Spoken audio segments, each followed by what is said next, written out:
Hello, this is Carol Dawson, And I'm Wes Ferguson. and this is a bonus episode of Season 1, The Unforgotten, The Labor Day Ghost. In it, we will be attempting to answer some of the questions that our listeners have asked after listening to our podcast, because it is an ongoing story and an ongoing investigation into a very complex murder case that took place in my hometown of Corsicana, Texas.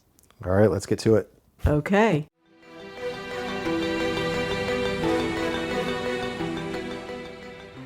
We've received a bunch of questions since our last episode of the season came out.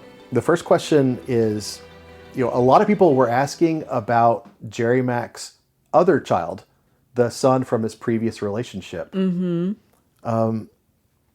do you think people are so interested in him?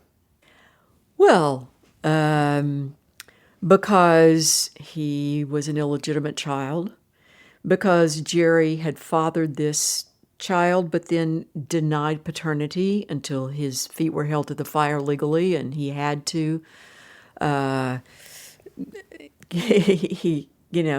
things got tested. There was proof of paternity, and he had to become legally responsible and provide child support for this child. And also, it was a big bone of contention at first. Once he and Shelley had gotten married, and then she made the discovery that he had fathered this son, she did not make that discovery because Jerry told her. Really? So once she found out, she was, of course, very upset that she had not been told. She also had not been told of his previous marriages. She did not know that he had actually been married twice before he married her. Wow. So, she had a lot to unpack after they actually tied the knot, so to speak, not to mix metaphors too much. Right. Yeah, and so a few people ask, whatever happened to the son? And the answer is, he grew up, he has a family, he lives in a small town in Texas. He does not have the Watkins name. That's correct. I tried to contact him. I left some voicemails. If any of them got through to him, then he didn't respond. He didn't respond to a direct message on social media either. But from what we've been told, he does have some contact with the Watkins family. I understand that there have been, in the past, family holiday celebrations that he has been invited to. I don't know if that is a regular occurrence or not. Okay. Certainly, his half-sisters are very much aware of his existence, and apparently there is a friendly footing. But from what I understand, I don't know how deep an involvement there is. Yeah. He didn't really seem that connected and was just kind of valuing his privacy, and I guess I didn't pry too hard. We also tried to get in touch with his mom, and failed at that as well. Ghosted, or just no response. Yeah. So there were a ton of rumors this fall that the Watkins residence was put up for sale. What have you heard?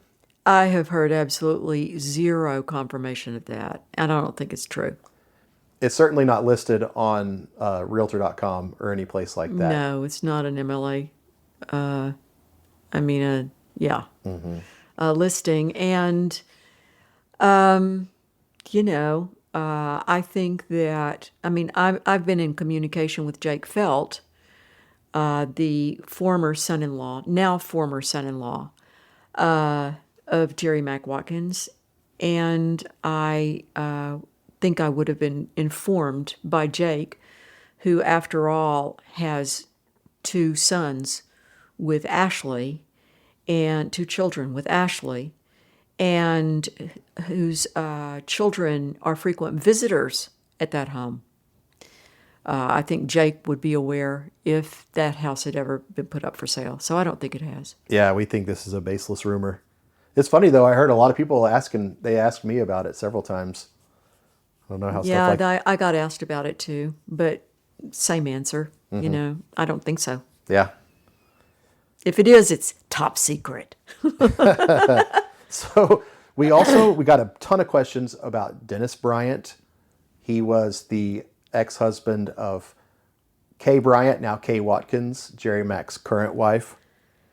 Was Dennis ever interviewed by the police?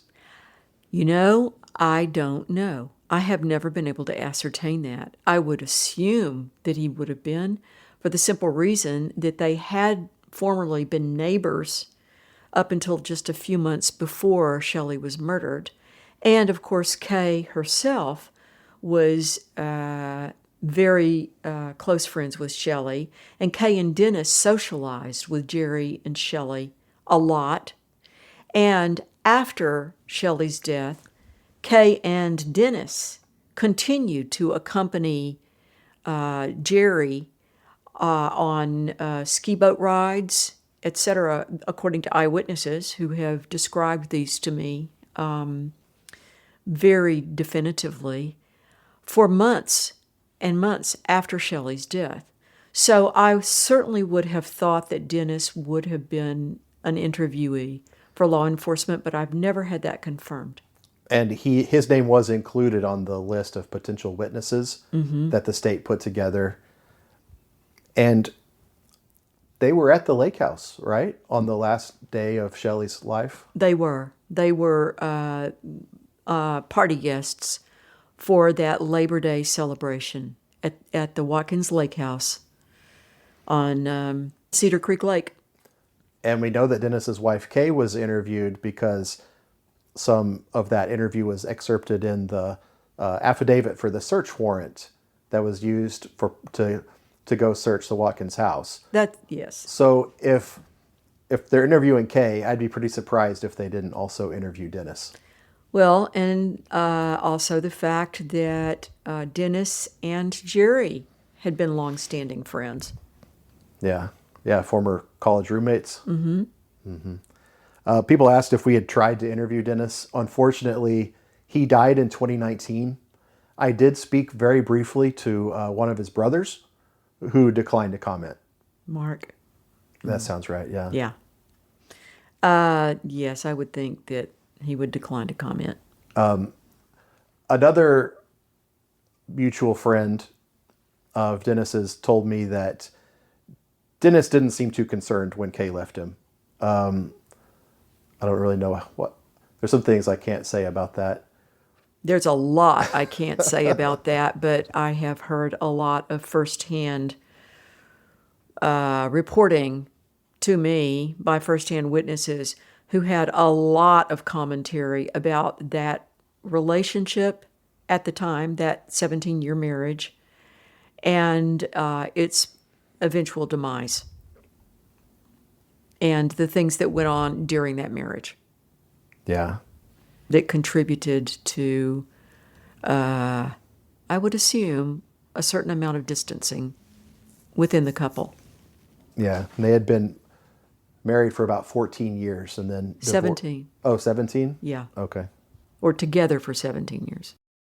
We had one listener who left a message on the voicemail we set up a while back. That number is 903-374-3703 if you want to call us. Here's her question. Hi, I love the podcast, and I am dying to know what episode of the Netflix show Cheer we can see them at. I believe it was Jerry Mack Watkins' house or someone in relation. What episode that is, and then also where can we find any photos or anything about the case? I just have not had luck with that. So thank you. The pool party at the Watkins house is in season 1 of Cheer, episode 4, Hell Week. It's about 43 minutes and 30 seconds in. As for the photos, we've shared a bunch on our Facebook page and in our newsletter at unforgottenpod.com. There's also a Facebook group called Never Give Up Justice for Shelley, where her friends and loved ones have shared even more photos. Shelley told her sister, Sandy, that she knew things about the family that would cause them to be in a lot of trouble. Has anyone tried to look into that, or whether she may have hid info somewhere? Ooh, the prospect of her having hidden info somewhere is very, very piquant. I don't know where she would have hidden it. I would think that if she confided in anybody, it would have been Sandy. And she would have said, look, I have stashed evidence or info of what I'm talking about in some particular place. Maybe she confided it in a close friend, But if I mean, it existed. you've talked to all of her friends that I know of, and we have not heard anything about some info that has not come to light. Well, there's one old friend that I haven't talked with, and that's Kay Bryant Watkins. Oh, good point. Just saying. Yeah, very true. But no, we have not heard about any secret info hidden somewhere. And what was the other part of the question? Oh, was that ever pursued as to what Has that anyone might have looked been? into it? What might have caused them a lot of trouble? I have a very strong eyewitness commentary that is off the record as to what that could have been. It would have involved Carmack Watkins as well as his two sons. And I have heard a lot of off the record commentary about the particular ways that Carmack conducted business. Because it's all off the record, I cannot cite these particular incidents, events, eyewitness accounts, etc. But let's just say that there were implications of some real shady behavior. And that seems to have been a theme Right. in Corsicana. So if that's true, and that has come to me through the people that have been willing to tell me about it, even though they won't go on the record, then I really have to wonder what Shelley might have found out. Because what she might have found out would probably be a lot even more pointed and even more scurrilous. Right. Just saying. Yeah, but at this point, other than what we've reported in the podcast, we don't have any direct evidence of what that might have been. We do not, And also, other than eyewitness accounts. yeah, and we don't have access to the sheriff's office files. So if they know more about that, then it has not ever been disclosed to the public, and won't unless this case is resolved. That's right, and we cannot prove anything that the eyewitnesses who have spoken off the record have mentioned. Okay, next question.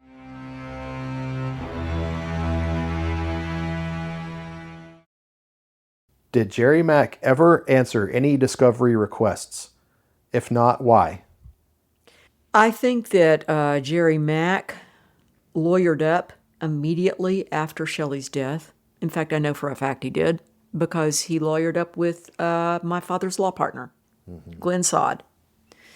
And I suspect that he protected himself very, very thoroughly. We know, for instance, that when law enforcement wanted to come out immediately after Shelley's body was discovered and investigate the house, search the house, try to find out what might have happened to her, find any trace of where she might have gone, what could have occurred, he stonewalled them completely and would not permit any law enforcement on the property until he was forced to, months later, by the search warrant affidavit that the judge signed in Henderson County requiring him to open the property to law enforcement search. Yeah. And to our knowledge, he's never been deposed or interviewed either for a criminal matter or civil involving Shelley's death. Not that I know of. He had really good lawyers. Yeah. So the same person asked, so we reported in the podcast that Shelley's mom and sister had filed a civil suit against Jerry Mack for the wrongful death of Shelley. And then that suit was settled out of court. And so This person asks, why was there no reflection of a mediated settlement agreement in the case? And I think that's just because they settled out of court. They were not legally required to file any additional paperwork reflecting the terms of that settlement. They just, all it said was this case has been dropped. That's correct. The terms of the settlement would have resided with their attorneys. Now, I would like to add that Sandy has regretted not having been more pushy, shall we say, or more assertive in getting the kind of documentation, both from her attorney and from the entire situation, that was involved in that settlement through the years, because it was not really made clear to her, and she has been upset with herself for having basically both been in a state of deep grief about it and for being naive. Which is also entirely understandable, because you've never been thrust in this kind of situation in your life, and you trust your lawyer to act in your best interest. Absolutely. And the lawyer that she had hired, and she was living in Atlanta, Georgia at the time, and has been since, the lawyer that she and her mother hired was a Texas-based lawyer who had much more contact with Jerry's side of the entire case than he did really with Sandy and her mother. Wow, that's kind of troubling. Uh-huh. And he's still in practice. He did not respond to my request for an interview. His paralegal, or whoever answered the phone, said that he destroyed all of his files from this era. So that documentation is most likely long gone. That's very interesting. I wonder if that is current practice, that attorneys destroy their files from so long ago, because I certainly know that my dad, who was an attorney in Corsicana and the head of his law firm, maintained files that extended back for decades and decades and decades, and only lost those files when the actual law firm's building burned. Wow. So, just saying, I wonder if that's some kind of new approach or policy that attorneys take now. I would be interested in asking that question and pursuing that further. Yeah, I have run into that with some district clerks' offices that have destroyed some of their old case files. And I was, surprised and disappointed that those records are gone. But I'm not familiar with it from the private practice side. Right.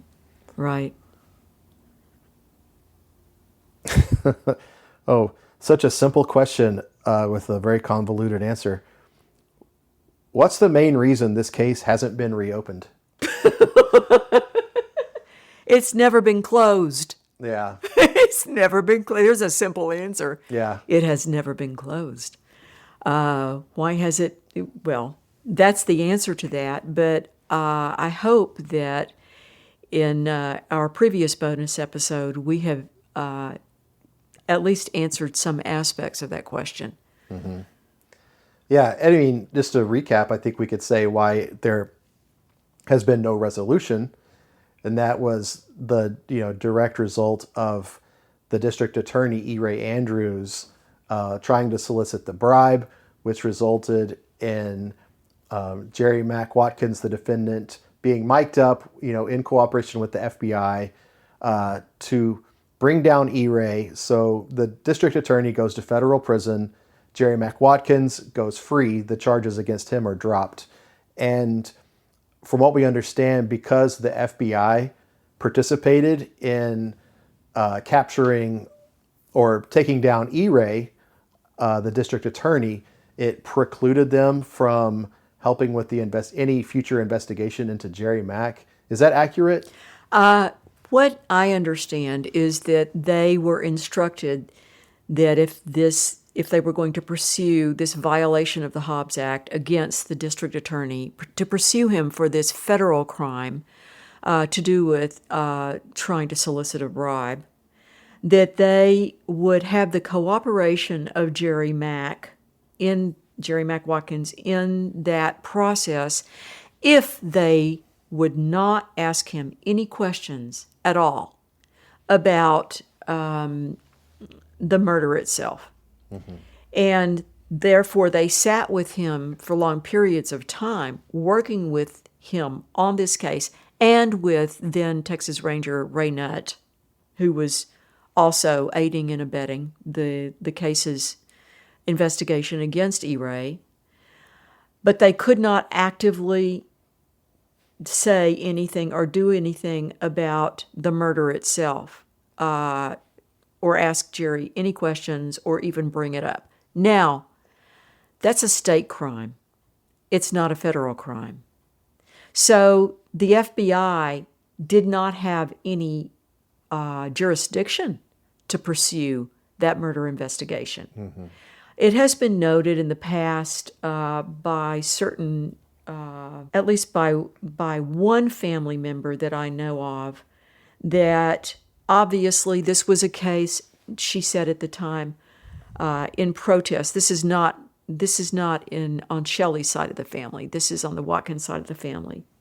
That this case has been investigated for years and years and years, and obviously even the FBI couldn't solve it. Well, the FBI didn't try to solve it. Yeah. They couldn't try to solve it because they would have had to be referred to the case, or the case would have had to be referred to them specifically by local law enforcement to solve.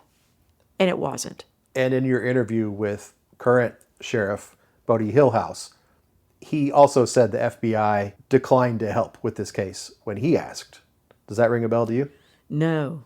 I think that's in there. It probably is, but, I haven't listened to the conversation in quite a while, but it's all on tape. Yeah. So. Yeah, he said, unfortunately, they declined to help with the DNA. So I'll just pull a little clip of that. Actually, the FBI has taken the other cold case, but they did not choose to take this one for whatever reason. So more recently, they have not been willing to help with the case. They've never tried to track the case because they couldn't. It wasn't in their jurisdiction. It would have been a DPS matter, a Texas Department of Public Safety matter, for a larger entity other than the immediate sheriff's office to pursue it. Yeah, and there have been several Texas Rangers over the years that have been involved in investigating different aspects of the case, especially some in the later 90s. Remember when they went out and they were investigating the barn where they thought maybe some evidence had been buried, but then those didn't go anywhere either. I've recently been given the name of yet another Texas Ranger who has just been told the story of this and of the apparent paralysis at the moment of the Henderson County Sheriff and his office, and he is very interested. Oh, really? And I'll be having a conversation with him. Is that a current Texas Ranger or retired? Yes. Okay.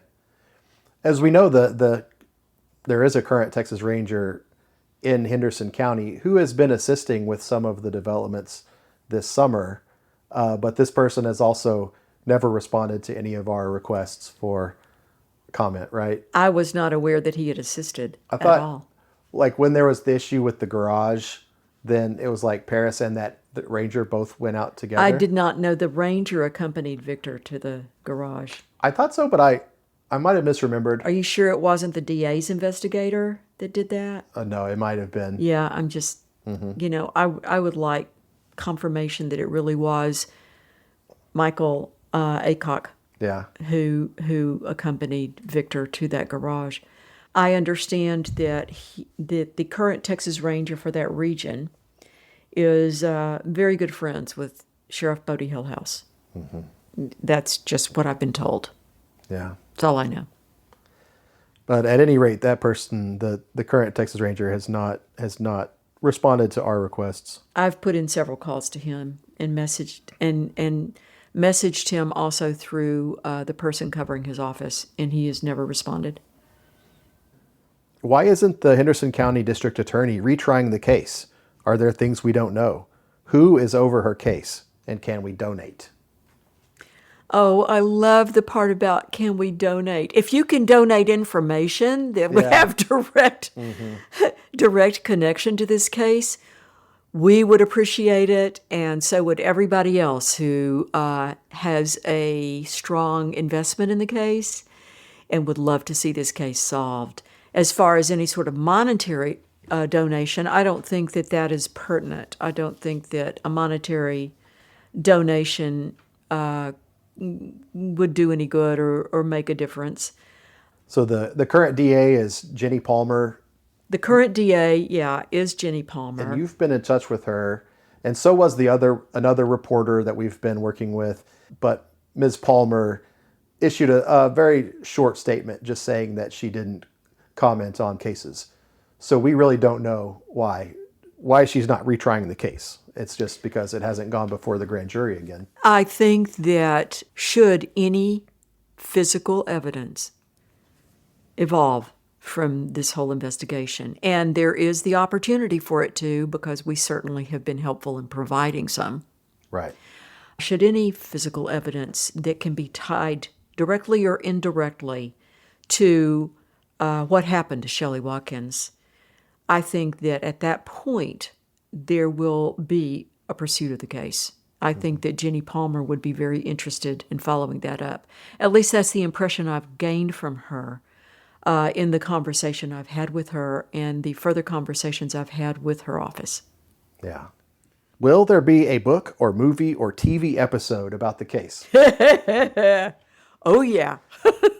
Inquiring minds want to know, Carol. This entire podcast sprang from a book that I am currently writing about my hometown of Corsicana and murders that have occurred there. And this particular case is woven all the way through the entire narrative.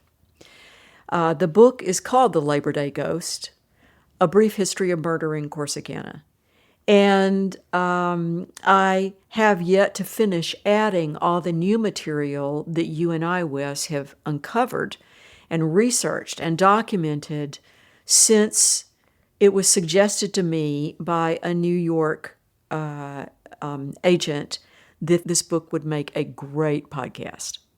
I have been so grateful to her for her suggestion because it afforded a whole new scope of looking at this case, of digging into this case, and all of the deep swampland involved in this case, of reflecting on my hometown of Corsicana, which, as I state early on in the book that I'm writing, is, in my opinion, the most Gothic small town in America, because of so many bizarre murders and events that have occurred there, all of which are interconnected and connected in one way or another directly to this case. So yes, there will be a book. I just have to finish writing it. And books take longer sometimes than podcasts do. Mm-hmm. There will certainly be follow-up television specifically about this case. Keep your ears and eyes tuned on Sundance TV on their true crime series, It Couldn't Happen Here, which is a wonderful true crime series investigating small town cases throughout America. And an entire episode has now been filmed and recorded, and I understand if it's not in the can already, it just about is, for this upcoming season. Okay. Of It Couldn't Happen Here. Do you have any idea what time of year it's going to come out? I will let you know the moment that the producer informs me. Mm-hmm. It Couldn't Happen Here. It has a host who herself is from a small town and lends a very compassionate ear to family members of victims. and is very deeply invested in telling the story of what has happened to those victims and how the story has unfolded. And so they've done a lot of deep research. Yeah, their producers came to Texas and interviewed several people, and Including me. a marathon session, huh? Oh, yeah. 5.5 hours. Wow. Also, as I mentioned earlier, ABC 2020, the producer of that show, very much wants to do a 2.5 hour documentary special on this case. And she is waiting for only one or two final pins to drop before all that gets put into play. The fact that Henderson County Sheriff's Department has stonewalled her so completely, like without even a courtesy, in Athens, Texas, has made her all the more determined and dogged to follow this up. Yeah. So look for that in the future.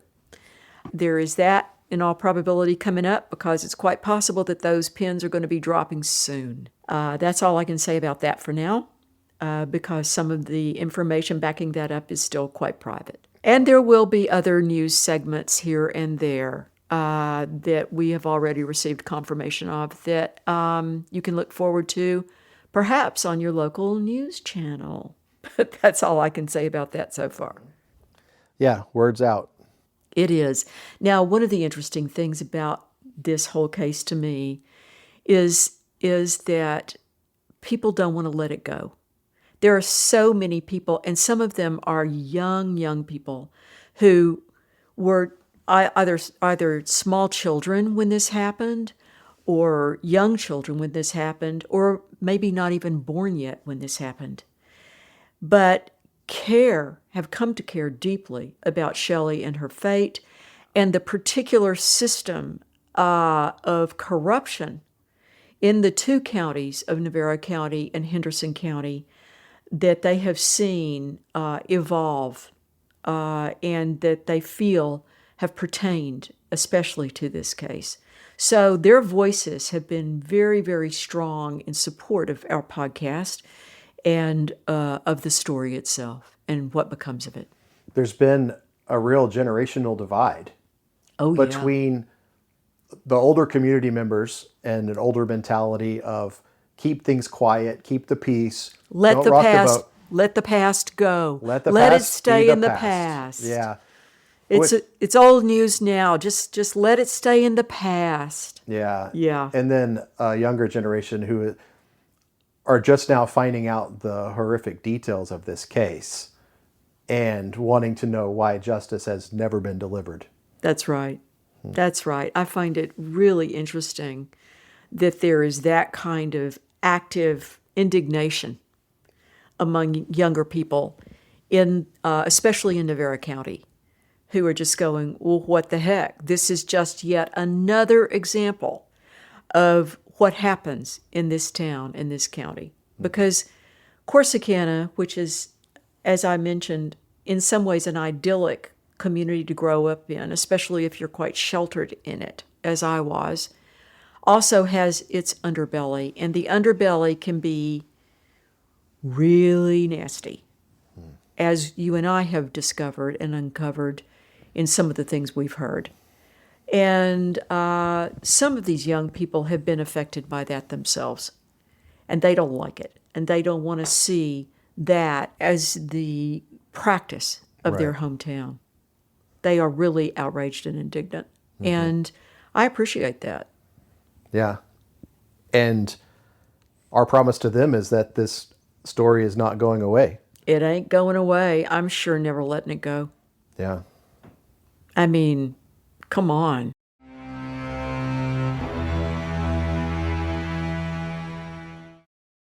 So we've heard from a few people that had always been told that it was a stranger, it was a motorist, it was someone who picked up Shelley on the frontage road of I-45. I think if you listen to the podcast closely, you would know why that wasn't very plausible. But since it was asked, could you repeat why that theory was essentially debunked? Oh, well, that theory was debunked on multiple levels. For one thing, supposedly, Shelley, after a quarrel with her husband, who had, according to his own word, snatched her car keys away when she had threatened to leave him late that same night of Labor Day, 1993, and to take their children with her. According to him, she then marched away into the darkness in a very tiny rural development off Interstate 45, wearing nothing but her little shorts and athletic shorts and top outfit that she'd been wearing all day out at the lake, into the darkness, and was never seen alive again. Now, the possibility, much less the probability, of her marching off onto the highway to be picked up by some random stranger is highly unlikely, to say the least. There were other observations made by neighbors, across the street neighbors, that even though the husband claimed to have gone back into the house and immediately gone to bed and gone to sleep, the house lights, including all the outdoor lights, stayed on until 4 o'clock in the morning. But most tellingly, the law investigators themselves concluded, the chief investigators, that the likelihood of some random stranger picking Shelley up and murdering her and then disposing of her body in what was basically an obscure rural location off a bridge over the Trinity River, having previously prepared her body by wrapping it in black construction tarp and duct taping the package together, and then weighting it down to concrete construction blocks with rope and chain, all materials available at the husband's business of Watkins Construction directly across the highway. They were common materials that could have been found in a number of different places, certainly at other construction buildings. Yeah. But they were found there. And the thought that they were then used to dispose of her body and carry the body out to the Trinity River Bridge beyond the little farming community of Roan, where Jerry Mack Watkins grew up until he was in junior high, middle school, and thrown off the bridge there in the early hours of the morning, so that her body was then submerged in that area of the Trinity for a week before it was found, pretty much precludes any random stranger who happened to pick her up and then murdered her, because she would have been thrown in a ditch. Right. She would have been dumped. That body would have just been disposed of out a truck window. I mean, it defies all common sense that she would have been picked up by someone who just happened to have all of these items and would have had to kill her very quickly, and then immediately driven off the main highway and known to go through the woods, through all, this very dark back roads to this place that only locals knew about. And then there was the detail in the autopsy about the violence that was committed on her body. Yeah.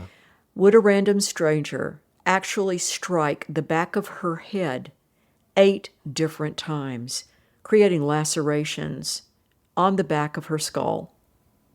The conclusion from the autopsy was that the exact cause of death, because of the decomposition of the body after a week of immersion, couldn't be exactly determined. However, it was explained to us by the medical examiner in Dallas, who interpreted the entire autopsy report for us, that the possibility of a brain bleed was very strong in the cause of death. Mm-hmm. There was also a furrow around her neck, which might have indicated a ligature of some kind that could have at least partially strangled her. Right. Now, would a random stranger do that? 8 blows on the back of her head, maybe 1 or 2 on her head, But why would a random stranger do that? She also had not been sexually violated. She was fully clothed when her body was dumped. There was a rumor that a blonde woman was seen at the all-night diner around the corner, The Waffle House. the Waffle House. Yes, except that the timing did not coincide with Shelley. It turned out that was that woman who had apparently shown up and then and was kind of disheveled, looked like she'd been attacked. That was about 9:30 at night, at which time Shelley was, to our knowledge, still out at the lake.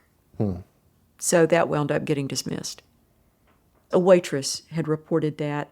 They were able to ascertain the timing because of the time when her shift ended and the next waitress took over. Yeah. Yeah, it just doesn't make sense. No. And then someone asked me, how did Shelley get from the lake house back to her house if Jerry had taken her car with the girls earlier in the night? We would love to know. If anybody has the answer to that, please share it with us.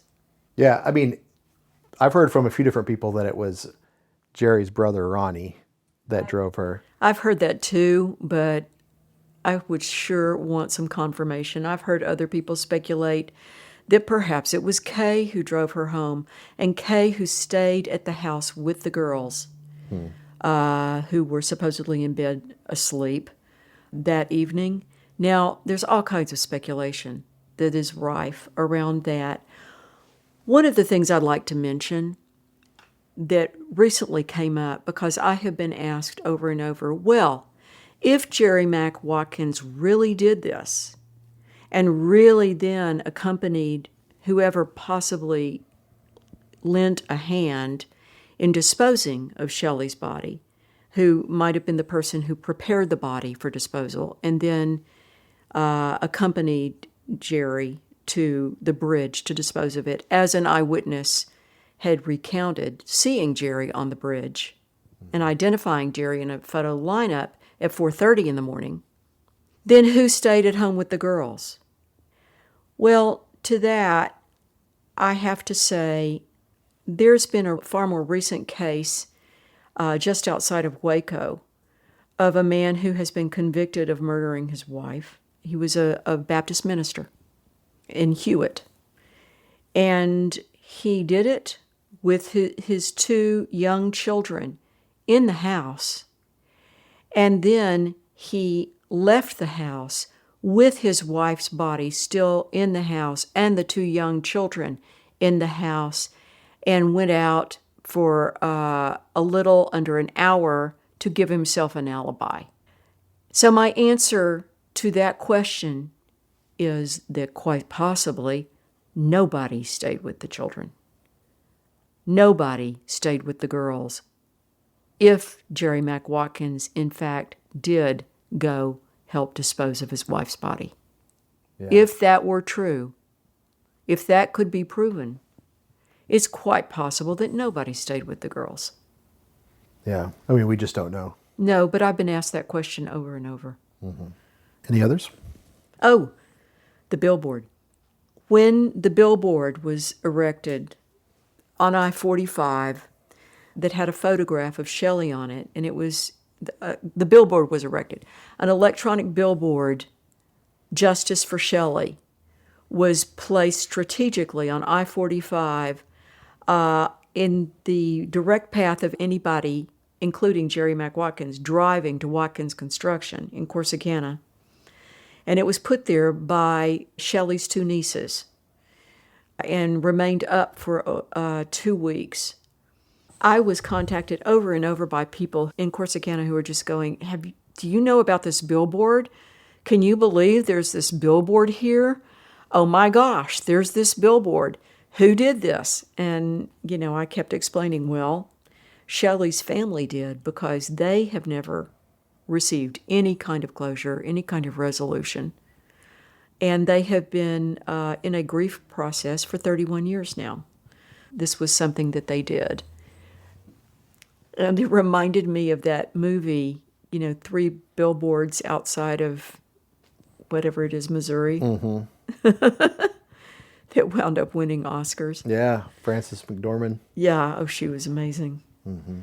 At any rate, it was amazing to see how riveting that was to the people of Navarro County and other motorists just driving through town. And it's another reason that I think that this story will not go away, because people are still feeling so connected to it. And such a in-your-face display about something that so many people are afraid to talk about. Oh, know? yeah. Oh, yes. So, I mean, I wonder if it has, I hope that it's encouraged some people to come forward. Maybe talk to the police that we don't know about. Wouldn't that be great? Thank you for listening to this bonus episode. We're going to keep reporting the story. Carol's going to keep writing her book, and we'll be back to you as soon as we can. The Unforgotten is a free-range production. Season 1, The Labor Day Ghost, is created, written, and hosted by Carol Dawson and me, Wes Ferguson. I'm the executive producer at Free Range. Our theme song, Ghost, was written and recorded by Corsicana's own Will Mechatron Jones.